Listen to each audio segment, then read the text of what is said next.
Welcome. Sangeeta Bhalsingh या माझ्या YouTube चॅनलवर तुम्हा सर्वांचे हार्दिक स्वागत. आपण बोर्ड प्रश्नपत्रिका सोडवत आहोत. इयत्ता 12वीची इकॉनॉमिक्स हा विषय आहे. 49 हा कोड नंबर आहे. म्हणजेच अर्थशास्त्र इयत्ता 12वी कला आणि वाणिज्य म्हणजे आर्ट्स आणि कॉमर्स या दोन्ही शाखांना ही प्रश्नपत्रिका आहे. 1 ऑगस्ट 2024 रोजी झालेली ही परीक्षा. इथे दिनांक दिलेली आहे 1 ऑगस्ट 2024. सीट नंबर टाकण्यासाठी तुम्हाला इथे जागा असते. उत्तरपत्रिका लेखनासाठी 3 तासाचा वेळ आहे. प्रश्नपत्रिकेची 7 पेजेस आहेत आणि एकूण 80 गुणांची ही प्रश्नपत्रिका आहे. मॉडेल ॲन्सरनुसार आपण ही प्रश्नपत्रिका सोडवत आहोत. इयत्ता 12वी कला आणि वाणिज्य शाखा अर्थशास्त्र या विषयाची ही प्रश्नपत्रिका. मॉडेल ॲन्सरनुसार उत्तरं कशी लिहायची ते आपल्या लक्षात येईल. प्रश्नपत्रिकेमध्ये सूचना दिलेल्या असतात विद्यार्थ्यांच्यासाठी, वाचायच्या आणि फॉलो करायच्या. 1. सर्व प्रश्न सोडविणे अनिवार्य आहे. अनिवार्य म्हणजे कंपल्सरी. 2. आवश्यक त्या ठिकाणी कोष्टके किंवा आकृत्या काढा. 3. उजव्या बाजूचे अंक प्रश्नांचे पूर्ण गुण दर्शवतात. म्हणजे प्रश्नपत्रिकेत कोणत्या प्रश्नाला किती गुण आहे ते उजव्या बाजूला दर्शवलं आहे. 4. सर्व मुख्य प्रश्नांची उत्तरे नवीन पानावर लिहावीत. 1 ते 6 प्रश्न आहेत ते 1, 2, 3 हे प्रमुख प्रश्न असतात ते नवीन पानावर लिहायचे आहेत आणि ही सूचना सर्वच विषयांना वापरायची. तुमची उत्तरपत्रिका नीटनेटकी दिसेल. पहा, हे आहे मॉडेल ॲन्सर. हे असतं कॉन्फिडेन्शियल म्हणजे गोपनीय असतं. शिक्षकांनी पेपर कसे चेक करावेत त्यासाठी मार्गदर्शन असतं. इकॉनॉमिक्स मॉडेल ॲन्सर्स आणि स्कीम ऑफ मार्किंग म्हणजे नमुना उत्तरपत्रिका आणि गुणदानाची पद्धती असते. ही 1 ऑगस्ट 2024ची मॉडेल ॲन्सर आहे. यानुसार आपण प्रश्नांची उत्तरं लिहिणार आहोत. या सूचना ज्या आहेत त्या पेपर चेक करताना परीक्षकांच्यासाठी दिलेल्या असतात. त्याचा वापर करून उत्तरपत्रिका चेक केल्या जातात. आता या प्रश्नपत्रिकेमध्ये एकूण 6 प्रश्न आहेत. 6 प्रश्नांची उत्तरं एका व्हिडिओमध्ये घेणं शक्य नाही म्हणून त्याचे 3 भाग केलेत. पहिल्या भागात पहिला दुसरा प्रश्न, दुसऱ्या भागात तिसरा चौथा प्रश्न हे सोडवलेले आहेत. हे दोन्ही व्हिडिओ तुम्हाला या चॅनलवर पाहायला मिळतील. या चॅनलची प्लेलिस्ट एकदा जरूर पाहून घ्या म्हणजे वेगवेगळ्या विषयांच्या प्रश्नपत्रिका उत्तरपत्रिका तुम्हाला मिळतील. तसेच 2021 पासूनच्या प्रश्नपत्रिका आणि उत्तरपत्रिका या चॅनलवर तुम्हाला पाहायच्या असतील तर चॅनलची प्लेलिस्ट एकदा पाहून घ्या. आता आपण 5वा आणि 6वा प्रश्न सोडवणार आहोत. भाग क्रमांक 3 असं मी नाव दिलं आहे त्याला. चला 5वा आणि 6वा प्रश्न मॉडेल ॲन्सरनुसार कसा सोडवायचा ते पाहूया. प्रश्न क्रमांक 5वा. खालील तक्ता आकृती उतारा अभ्यासून विचारलेल्या प्रश्नांची उत्तरे लिहा. कोणतेही 2. 3 प्रश्न दिलेले आहेत. एक तक्त्यावरचे प्रश्न आहेत, एक आकृतीवरचे प्रश्न आहेत आणि एक उतार्यावरचे प्रश्न असे 3 आहेत. त्यापैकी कुठलेही 2 सोडवायचे 8 गुण म्हणजे एका प्रश्नाला 4 गुण. आता इथे पहिला प्रश्न जो आहे तो एक पावती आहे आणि त्या पावतीवर प्रश्न आहेत विचारलेले 4 गुणांच्यासाठी. इथे पहा पावतीवर काय काय आहे ते पाहू आपण. पावतीचा नंबर दिलेला आहे 05, दिनांक दिलेली आहे, वेळ दिलेली आहे, टेबल क्रमांक दिला आहे आणि कर्मचाऱ्याचं नावसुद्धा दिलं आहे अमित. आणि कोणकोणत्या वस्तू आहे त्याचे अनुक्रम नंबर दिलेत 1 ते 5. आता तपशीलमध्ये काय दिलं आहे, रजिस्टर वही, पेन, पेन्सिल, रबर आणि स्केल किंवा पट्टी आणि ती किती संख्या किती घेतल्या त्या वस्तू. रजिस्टर वह्या 2 घेतल्या, पेन 10 घेतले, पेन्सिल 10 घेतल्या, रबर 10 घेतले आणि पट्ट्या किंवा स्केल 3 घेतल्या आहेत. आता त्याचा दर म्हणजे ती केवढ्याला आहे त्याची किंमत दिली आहे. रजिस्टर वही 42 रुपयाला आहे, मग 2 घेतल्या तर मग 84 रुपये झाले. पेन 10 घेतले, एक पेन 8 रुपयाला आहे म्हणून 10 पेनची किंमत 80 रुपये झाली. पेन्सिल 4 रुपयाला एक आहे, अशा 10 घेतल्या ते 44 रुपये झाले. रबर 4 रुपये 40 पैशाला आहे, ते 10 घेतले त्याचे 44 रुपये झाले. स्केल किंवा पट्टी एक 8 रुपयाला आहे, 3 घेतले त्याचे 24 रुपये झाले आणि एकूण बेरीज झालेली आहे 276 रुपये. ही टोटल बेरीज झाली. आता इथे SGST 6% लागला म्हणजे सेंट्रल गव्हर्नमेंटचा जो टॅक्स आहे तो 16.56 रुपये आणि CGST 6%, तो पण 16.56, असं एकत्र करून टोटल झालेली आहे 309 रुपये 12 पैसे. हे इतके पैसे झालेले आहेत. आणि हा इथे GST नंबर दिलेला आहे हा मोठा GST नंबर असतो. इथे ग्राहकाची सही असते आणि अधिकृत विक्रेता कोण असेल तो. या माहितीवरून काय प्रश्न आहेत ते आपण आता पाहूया. प्रश्न पहिला विचारलेला आहे क्रमांक 1. वस्तू व सेवा करांचे टॅक्सचे संक्षिप्त नाव लिहायचं आहे, शॉर्ट फॉर्म लिहायचा आहे 1 गुणाच्यासाठी. ते नाव आहे GST असं नाव आहे. 2. वरील बिलात SGST आणि CGST किती टक्के लावला आहे, त्याला 1 गुण आहे. तो आपण आत्ताच वाचलेला आहे, तो दोन्ही पण 6-6% आहे. SGST आणि CGST म्हणजे सेंट्रल गव्हर्नमेंटचा आणि स्टेट गव्हर्नमेंटचा 6-6%. 3. वरील बिलात पेनचा मूळ दर किती आहे, म्हणजे पेन केवढ्याला होता, 1 गुणाच्यासाठी प्रश्न येतो. तिथे आपण पाहिलं 8 रुपयाला एक पेन होता. आणि 4. विक्रेत्याचा GST नंबर काय आहे, तो पण आपण वाचलाय. तो नंबर होता 27AAXPN 3502E128. हा नंबर पाहून तुम्ही लिहू शकता. अगदी सोपं प्रश्न आहेत यावर. आता पहा मॉडेल ॲन्सरमध्ये काय दिले. प्रश्न 5वा. खालील तक्ता, आकृती, उतारा अभ्यासून विचारलेल्या प्रश्नांची उत्तरे लिहा. कोणतेही 2 सोडवायचेत. 8 गुण आहेत.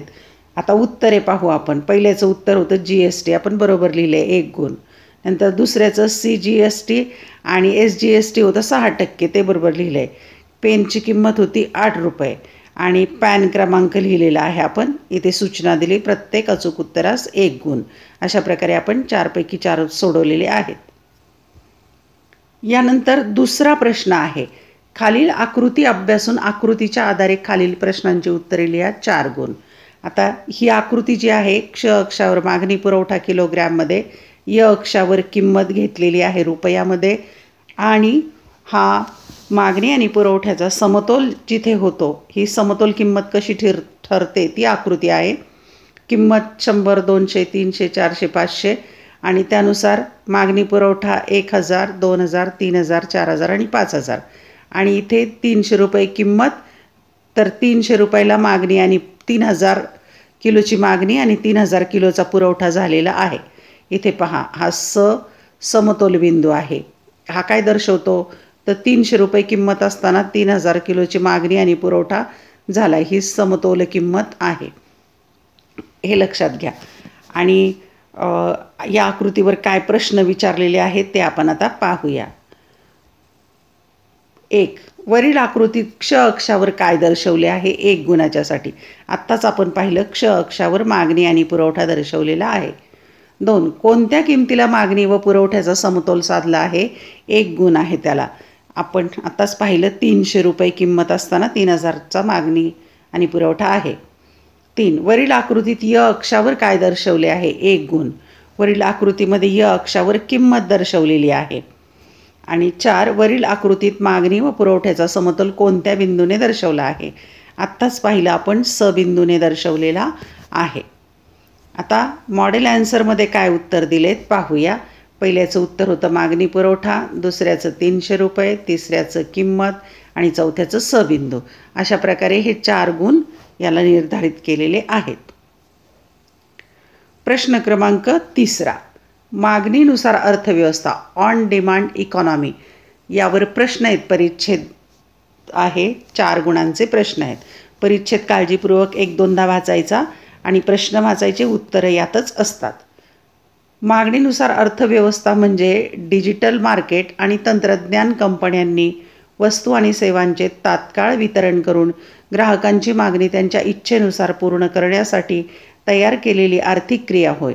मागणीनुसार अर्थव्यवस्थेला कधीकधी एक्सेस इकॉनॉमी असे संबोधले जाते, कारण येथील कंपन्या बाजारात असणाऱ्या त्यांच्या साखळी दुकानांना आणि घाऊक व किरकोळ व्यापाऱ्यांना तसेच ग्राहकांना त्यांच्या सोयीनुसार वस्तू व सेवा पुरवठ्याचे मार्ग निर्माण करतात.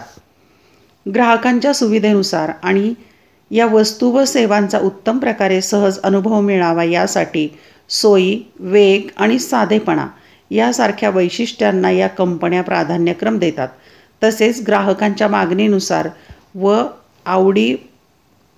निवडीनुसार या कंपन्या वस्तू व सेवांचा पुरवठा करणे, त्या परत घेणे आणि वस्तू व सेवा लवकरात लवकर उपलब्ध करून देणे यासारखी विविध सुविधात्मक कामे करतात. त्यामुळेच आज मागणीनुसार अर्थव्यवस्था अतुलनीय वेगाने वाढत आहे. आजकाल लोकांद्वारे सर्रासपणे उपयोगात आणलेल्या अनेक लोकप्रिय सेवा ऑन डिमांड अर्थव्यवस्थेची उदाहरणे आहेत. राईड शेअरिंग प्लॅटफॉर्म उबर आणि ओला, तसेच घरपोच किराणा पोचवणारे बिग बास्केट, डुन्झो, रिलायन्स जिओ मार्ट हे अशा सेवा पुरवणाऱ्या अर्थव्यवस्थेची थोडी उदाहरणे आहेत. आता यावर प्रश्न काय विचारले ते पाहूया आपण. 1. मागणीनुसार अर्थव्यवस्थेला काय म्हणतात? 1 गुण आहे त्याला. त्याचं उत्तर आहे एक्सेस इकॉनॉमी. उतार्यात आले ते. 2. मागणीनुसार अर्थव्यवस्थेची कोणतेही 2 उदाहरणे लिहा. 1 गुण. आता 2 उदाहरणं लिहायची तर आलेली आहेत आपल्या उतार्यात. उबेर आणि ओला, बिग बास्केट, डुन्झो, रिलायन्स जिओ मार्ट यापैकी कोणतेही 2 नावं लिहा किंवा सगळी लिहिली तरी चालतील. आणि तिसरा प्रश्न आहे वरील उतार्याविषयी आपले मत लिहायचे, स्वमत. तर याला 2 गुण आहेत. आता स्वमत आहे, खरं तर तुम्ही लिहायला पाहिजे तुमच्या मनाने. आजकाल ऑनलाईन शॉपिंग जे चालते त्याच्या आधारे तुम्ही लिहू शकाल, पण मी इथं थोडेसे मुद्दे लिहिलेले आहेत की थोडी माहिती आहे, यापेक्षा वेगळी तुम्ही लिहू शकता. भारतातली online on demand home services market समृद्ध आणि वैविध्यपूर्ण आहे, ज्यामध्ये केवळ साफसफाई सेवांचा बाजारातील हिस्सा 40% आहे. पारंपरिक पद्धतीकडून मागणीनुसार सेवांकडे वळणे हे प्रामुख्याने त्याच्या सोयी आणि वेळ वाचवण्याच्या पैलूंमुळे चालना मिळते. व्यस्त व्यावसायिकांसाठी जे कदाचित स्थानिक व्यापारी लोकांना ओळखत नसतील, मागणीनुसार सेवा ही एक गॉडसेंड आहे. हे प्लॅटफॉर्म व्यावसायिकता, वक्तशीरपणा आणि गुणवत्ता सुनिश्चित करतात आणि विक्रीनंतरची सेवा ग्राहकांचे समाधान मोठ्या प्रमाणात वाढवते. अधिकाधिक व्यावसायिक शहरी केंद्रांमध्ये स्थलांतरित होत असल्याने मागणीनुसार होम सेवांची गरज वाढू लागली आहे. या उद्योगात विस्तार आणि नाविन्यपूर्ण क्षमता प्रचंड आहे. यात आणखी तुम्ही भर घालू शकता किंवा तुमच्या मतानुसार लिहू शकता. आता इथे उत्तरं काय दिलेत पाहू आपण. पहिल्याचं उत्तर आहे एक्सेस इकॉनॉमी, दुसऱ्याचं उबेर आणि ओला, बिग बास्केट, डुन्झो आणि रिलायन्स जिओ मार्ट यापैकी कोणतेही 2 लिहायची. इथे 1 आणि इथे 1 मार्क. आणि स्वमत लिहिण्यासाठी 2 गुण आहेत. प्रश्न क्रमांक शेवटचा 6वा, सविस्तर उत्तरे लिहा. कोणतेही 2 सोडवायचे 3 पैकी आणि 16 गुण, म्हणजे एका प्रश्नाला 8 गुण. 1. राष्ट्रीय उत्पन्न मापनाच्या कोणत्याही 2 पद्धती स्पष्ट करा. 3 आहेत, 2 पद्धती स्पष्ट करायच्यात. मी तीनही पद्धती स्पष्ट करून देणार आहे. त्यापैकी कोणत्याही 2 लिहा तुम्ही. 2. गट्ट्या सीमांत उपयोगितेचा सिद्धांत स्पष्ट करून गृहीतके स्पष्ट करा. 3. मागणीच्या किंमत लवचिकतेची संकल्पना स्पष्ट करून किंमत लवचिकतेचे प्रकार स्पष्ट करा. आता या उत्तराचा प्रकार कसा आहे किंवा कसं लिहायचं उत्तर, काय मार्गदर्शने पाहू. प्रश्न 6वा, सविस्तर उत्तरे लिहा. कोणतेही 2 लिहायचे, 16 गुण. प्रत्येक प्रश्नाच्या सविस्तर उत्तरास 8 गुण आहेत. आता पहिला प्रश्न होता राष्ट्रीय उत्पन्न मापनाच्या पद्धती 3 आहेत. उत्पादन पद्धत, उत्पन्न पद्धत, खर्च पद्धती. कोणत्याही 2 पद्धती लिहायच्या, 4-4 गुण असतील एका पद्धतीला. आता 3ही मी इथे देते, त्यातल्या तुम्ही 2 लिहा. नंतर दुसरा प्रश्न जो आहे गट्ट्या सीमांत उपयोगितेच्या सिद्धांताच्या संदर्भात प्रस्तावना लिहिली की 1 गुण, सिद्धांताचं विधान लिहायला 2 गुण, तक्ता, आकृती आणि त्याचं स्पष्टीकरण पण करायचे त्याला 2 गुण आणि सिद्धांताची गृहीतके लिहायला एकूण 3 गुण आहेत. असं गुणांचं विभाजन असेल. तुम्ही हे लिहिलं तर तेवढे गुण मिळतील. आणि तिसरा प्रश्न होता किंमत लवचिकतेच्या संदर्भात. मागणीची किंमत लवचिकतेची संकल्पना सूत्र लिहिलं तर 3 गुण आहेत. आणि मागणीच्या किंमत लवचिकतेचे प्रकार 5 आहेत, प्रत्येकाला 1-1 गुण, म्हणजे त्याचे 5 गुण. 5 आणि 3 8. संपूर्ण लवचिक मागणी, संपूर्ण अलवचिक मागणी, एकक लवचिक मागणी, जास्त लवचिक मागणी, कमी लवचिक मागणी या 5ही प्रकारांची आकृती आणि त्याचं थोडं स्पष्टीकरण लिहिणं गरजेचं आहे. प्रश्न पहिला, राष्ट्रीय उत्पन्न मोजण्याच्या पद्धती. पहिली पद्धत आहे उत्पादन पद्धती. राष्ट्रीय उत्पन्न मापनाच्या या पद्धतीस मालसाठा पद्धत असेही म्हणतात. अविकसित देशात या पद्धतीचा वापर करून राष्ट्रीय उत्पन्न मोजले जाते. या पद्धतीत अंतिम वस्तू पद्धती किंवा वर्धित मूल्य पद्धती यापैकी एका पद्धतीचा वापर करून राष्ट्रीय उत्पन्नाचे मापन केले जाते. एक. अंतिम वस्तू पद्धती. या पद्धतीनुसार प्राथमिक, द्वितीयक आणि तृतीयक क्षेत्रातून उत्पादित केलेल्या सर्व अंतिम वस्तू व सेवांच्या बाजार मूल्यांची बेरीज केली जाते. मध्यम वस्तू आणि सेवांचे मूल्य विचारात घेतले जात नाही. 2. वर्धित मूल्य पद्धती. या पद्धतीत वस्तूच्या उत्पादनातील प्रत्येक टप्प्यावर तिच्या मूल्यात झालेली वाढ विचारात घेतली जाते. दक्षता म्हणजे कोणती काळजी घ्यायची या पद्धतीत. उत्पादन पद्धतीने राष्ट्रीय उत्पन्नाचे मापन करताना पुढील बाबींची दक्षता घेणे आवश्यक असते. 1. दुहेरी गणना टाळण्यासाठी फक्त अंतिम वस्तू व सेवांचे मूल्य मोजले जावे. 2. शेतकऱ्यांनी स्वतःच्या उपभोगासाठी वापरलेल्या वस्तूंचे मूल्य अंदाजे काढले जावे व त्याचा समावेश राष्ट्रीय उत्पन्नात केला जावा. 3. राष्ट्रीय उत्पन्नाच्या अचूक अंदाजासाठी बाजार किमतीत समाविष्ट केलेली अप्रत्यक्ष कराची रक्कम वगळली जाते. तसेच काही वस्तूंसाठी शासनाने दिलेली अनुदानाची रक्कम मोजावी. क्रमांक 4. राष्ट्रीय उत्पन्न मोजताना वेगवेगळ्या वर्षातील वस्तूच्या किमतीतील बदलांची दखल घ्यावी. 5. निर्यात मूल्य मिळवले जावे आणि आयात मूल्य वगळले जावे. 6. भांडवली वस्तूंची झालेली झीज किंवा घसारा मूल्य राष्ट्रीय उत्पन्नात मोजू नये. 7. जुन्या वस्तूंची खरेदी विक्री राष्ट्रीय उत्पन्नात मोजली जात नाही कारण ते चालू वर्षातील उत्पादन नसते. यानंतर दुसरी पद्धती आहे उत्पन्न पद्धत. राष्ट्रीय उत्पन्न मापनाच्या उत्पन्न पद्धतीला घटक खर्चानुसार राष्ट्रीय उत्पन्न पद्धती असेही म्हणतात. या पद्धतीत एका वर्षाच्या कालावधीत देशातील नागरिकांना मिळणाऱ्या निव्वळ उत्पन्नाची बेरीज करून राष्ट्रीय उत्पन्न मोजले जाते. उत्पन्न पद्धतीनुसार स्थूल राष्ट्रीय उत्पादन मापनाचे सूत्र पुढील प्रमाणे आहे. NI बरोबर rent plus wedges plus interest plus profit plus mixed income plus net foreign income from abroad.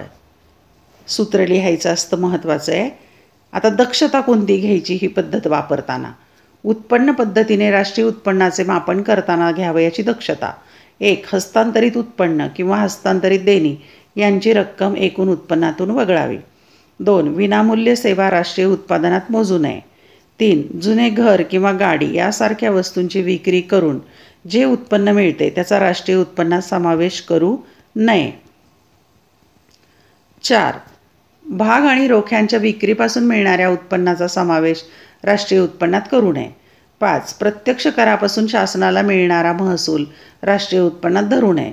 6. उद्योग संस्थांचा अवितरित नफा, शासकीय मालमत्तेपासून मिळणारे उत्पन्न, पाणीपुरवठा यासारख्या सार्वजनिक उपक्रमांपासून मिळणारा नफा राष्ट्रीय उत्पन्नात मोजावा. 7. स्वतःच्या उपभोगासाठी वापरलेल्या वस्तूंचे मूल्य आणि स्वतःच्या मालकीच्या घराचे मूल्य राष्ट्रीय उत्पन्नात मोजावे. तिसरी पद्धती आहे खर्च पद्धती. खर्च पद्धतीनुसार एका वर्षाच्या कालावधीत देशात होणाऱ्या एकूण खर्चाचे मोजमाप केले जाते. एका वर्षाच्या कालावधीत सर्व व्यक्ती, उद्योग संस्था आणि शासनाने केलेल्या उपभोगावरील खर्चाची आणि गुंतवणुकीवरील खर्चाची बेरीज म्हणजे राष्ट्रीय उत्पन्न होय. खर्च पद्धतीनुसार स्थूल राष्ट्रीय उत्पादन मापनाचे सूत्र NI बरोबर म्हणजे नॅशनल इन्कम बरोबर C plus I plus G plus X minus M plus R minus P. 1. खाजगी अंतिम उपभोग C म्हणजे कन्झम्शन. यात नाशवंत व टिकाऊ वस्तूंवर केलेला खर्च आणि सेवांवरील खर्च यांचा समावेश होतो. 2. स्थूल देशांतर्गत खाजगी गुंतवणूक खर्च त्याला I म्हणजे इन्व्हेस्टमेंट म्हणतात. यात खाजगी उद्योजकांनी पुनर्स्थापन, नवीनीकरण आणि नवीन गुंतवणुकीवर केलेल्या खर्चाचा समावेश होतो. 3. सरकारी अंतिम उपभोग खर्च आणि गुंतवणूक खर्च त्याला G गव्हर्नमेंट एक्सपेंडिचर म्हणतात त्याला. यात सरकारकडून केल्या जाणाऱ्या प्रशासकीय सेवांवरील खर्च आणि आधारभूत संरचना निर्मितीवरील खर्चाचा समावेश होतो. 4. निव्वळ विदेशी गुंतवणूक किंवा निव्वळ निर्यात म्हणजे आयात निर्यातीमधला फरक X वजा M. यात एका वर्षाच्या कालावधीत देशाच्या निर्यात मूल्य आणि आयात मूल्यातील फरकाचा समावेश होतो. 5. निव्वळ प्राप्ती R वजा P. यात परदेशी नागरिकांनी देशात केलेला खर्च आणि देशातील नागरिकांनी परदेशात केलेला खर्च यातील फरकाचा समावेश होतो. दक्षता काय घ्यायची ही पद्धत वापरताना. खर्च पद्धतीने राष्ट्रीय उत्पन्नाचे मापन करताना घ्यावयाची दक्षता किंवा काळजी. 1. दुहेरी गणना टाळण्यासाठी सर्व प्रकारच्या अंतरिम वस्तूंवरील खर्च राष्ट्रीय उत्पन्नात समाविष्ट करू नये. 2. जुन्या वस्तूंच्या विक्रीसाठी केलेल्या खर्चाचा समावेश राष्ट्रीय उत्पन्नात करू नये. 3. हस्तांतरित देणी राष्ट्रीय उत्पन्नात समाविष्ट करू नयेत. 4. भाग, रोखे, कर्जरोखे इत्यादी सारख्या वित्तीय जिंदगीवरील खर्चाचा समावेश राष्ट्रीय उत्पन्नात करू नये. 5. अप्रत्यक्ष कराची रक्कम राष्ट्रीय उत्पन्नात मोजू नये. 6. अंतिम वस्तू आणि सेवांवरील खर्चाचा समावेश राष्ट्रीय उत्पन्नात करावा. 7. अनुदानाची रक्कम राष्ट्रीय उत्पन्नात मोजावी. आणि इथे तुमच्यासाठी सूचना आहे, कोणत्याही 2 पद्धती लिहा. मी 3ही पद्धती इथे घेतलेल्या आहेत, पण परीक्षेत तुम्ही कोणत्याही 2 लिहा. तुम्हाला ज्या सोप्या वाटतील त्या 2 पद्धती लिहा. प्रश्न दुसरा आहे, घटत्या सीमांत उपयोगितेचा सिद्धांत स्पष्ट करून गृहीतके स्पष्ट करा. प्रस्तावना. घटत्या सीमांत उपयोगितेचा सिद्धांत सर्वप्रथम प्राध्यापक गॉसेन यांनी मांडला, परंतु प्राध्यापक अल्फ्रेड मार्शल यांनी 1890 साली प्रकाशित झालेल्या अर्थशास्त्राची मूलतत्वे या ग्रंथात विस्तृत स्वरूपात स्पष्ट केला. या प्रस्तावनेला 1 गुण आहे. नंतर सिद्धांताचे विधान.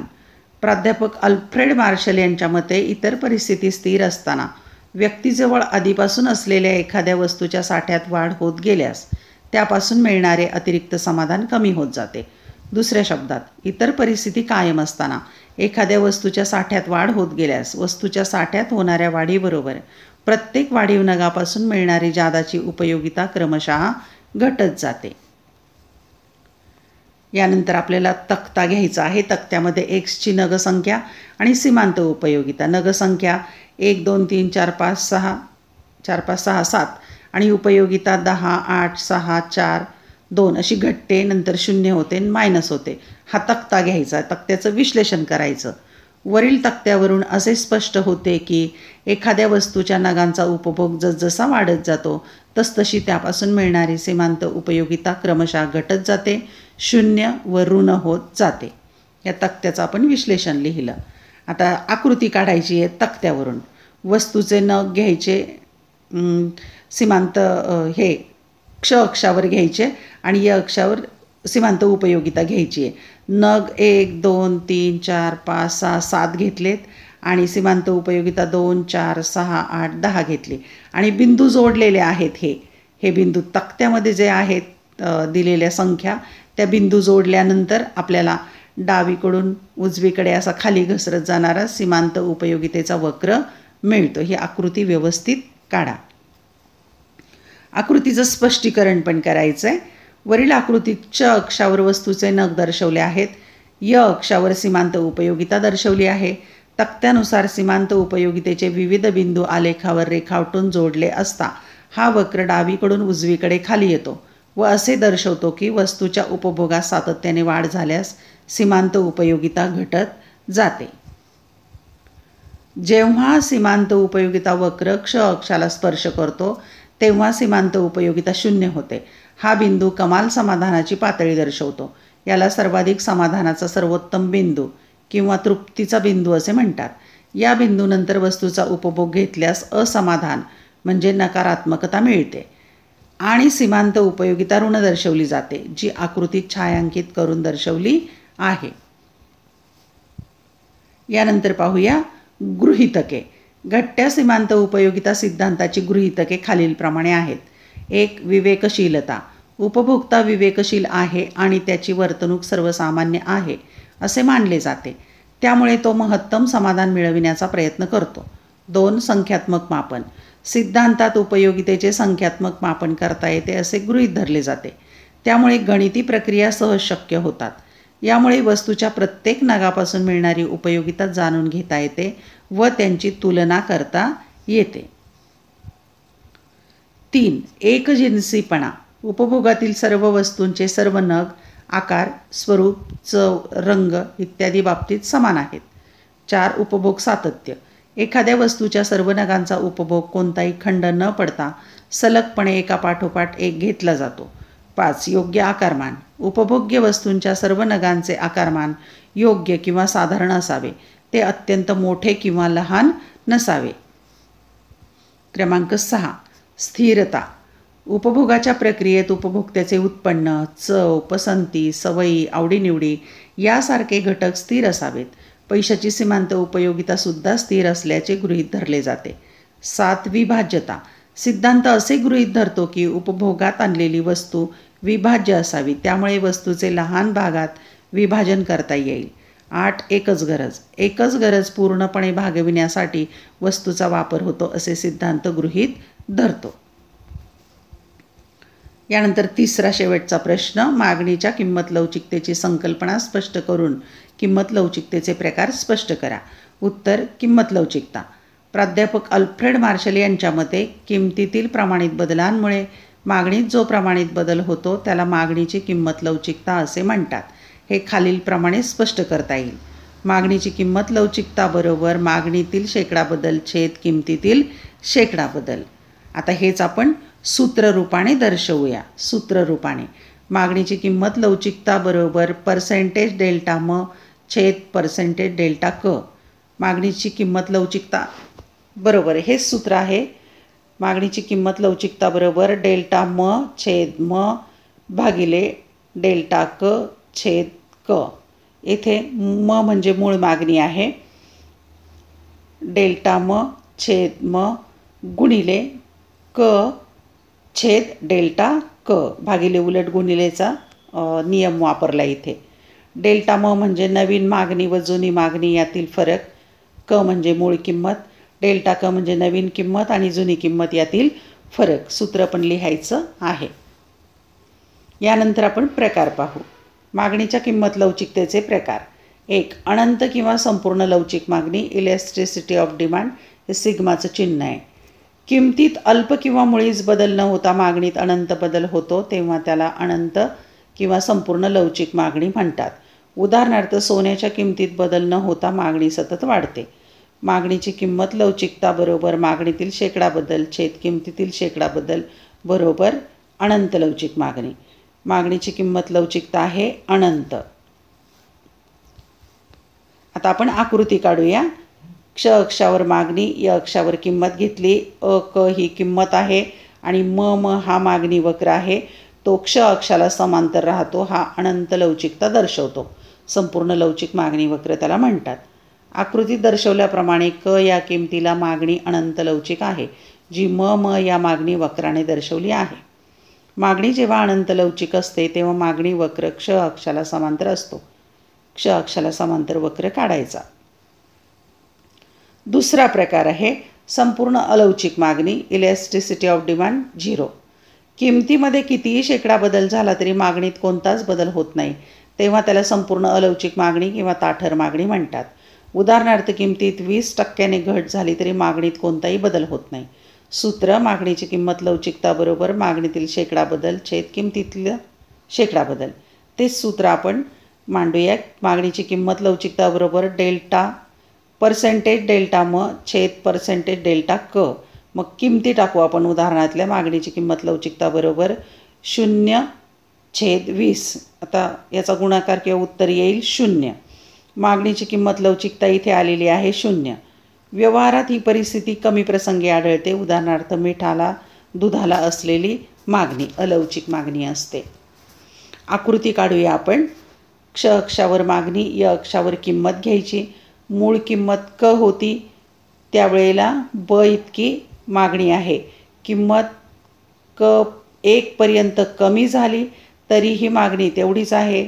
किंमत क 2 इतकी वाढली तरीही मागणी तेवढीच आहे. म्हणून म हा मागणी वक्र य अक्षाला समांतर बनतो. आकृतीमध्ये दर्शवल्याप्रमाणे म हा मागणी वक्र य अक्षाला समांतर असतो. अ क या किंमतीला म ही मागणी आहे. किंमतीमध्ये अ क 1 अ क 2 असे बदल झाले तरी मागणीत काही बदल होत नाही. वक्र य अक्षाला समांतर राहतो. संपूर्ण अलवचिक मागणी वक्र. क्रमांक 3 प्रकार आहे एकक लवचिक मागणी. Elasticity of demand 1. किंमतीतील शेकडा बदलाच्या प्रमाणाइतकेच वस्तूच्या मागणीतील बदलाचे प्रमाण असेल तेव्हा त्यास एकक लवचिक मागणी म्हणतात. उदाहरणार्थ, किंमतीत 50% घट झाल्यास मागणीत 50% वाढ होते. सूत्र, मागणीची किंमत लवचिकता बरोबर मागणीतील शेकडा बदल छेद किंमतीतील शेकडा बदल. आपण उदाहरणातल्या किमती टाकल्या. मागणीतला शेकडा बदल 50%, किमतीतला 50%, याचं उत्तर येईल 1. म्हणून एकक लवचिक मागणी. आकृतीमध्ये क्ष अक्षावर मागणी, य अक्षावर किंमत. किंमत क असताना ब इतकी मागणी आहे आणि किंमत क इतकी कमी झाली तर तितकीच ब इतकी मागणी वाढलेली दिसते आपल्याला. म्हणजे किमतीतला बदल आणि मागणीतला बदल समान. म हा मागणी वक्र आहे. आता आकृतीचं विश्लेषण करायचं. आकृतीमध्ये दर्शवल्याप्रमाणे क1 हा किमतीतील बदल आहे, तर ब1 हा मागणीतील बदल आहे. हे दोन्ही बदल एकसारखे असल्याने म हा मागणी वक्र एकक लवचिक मागणी दर्शवतो व तो आयताकृती परिवलयाचा असतो. क्रमांक 4चा प्रकार आहे जास्त लवचिक मागणी. Elasticity of demand greater than 1. किमतीतील शेकडा बदलाच्या प्रमाणापेक्षा जेव्हा मागणीतील बदलाचे प्रमाण जास्त असते तेव्हा त्याला जास्त लवचिक मागणी म्हणतात. उदाहरणार्थ, किमतीत 50%ने घट झाल्यास मागणीत 100%ने वाढ होते.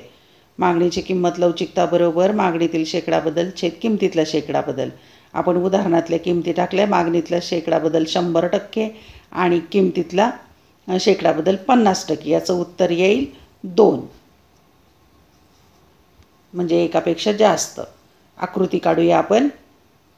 क्ष अक्षावर मागणी, य अक्षावर किंमत घेतलेली आहे आणि क या मूळ किमतीला ब इतकी मागणी आहे. किंमत कमी झाली क1 तर मागणी झाली ब1. म्हणजे किमतीतलं अंतर जास्त आहे, मागणीतलं अंतर जास्त आहे आणि किमतीतलं कमी आहे.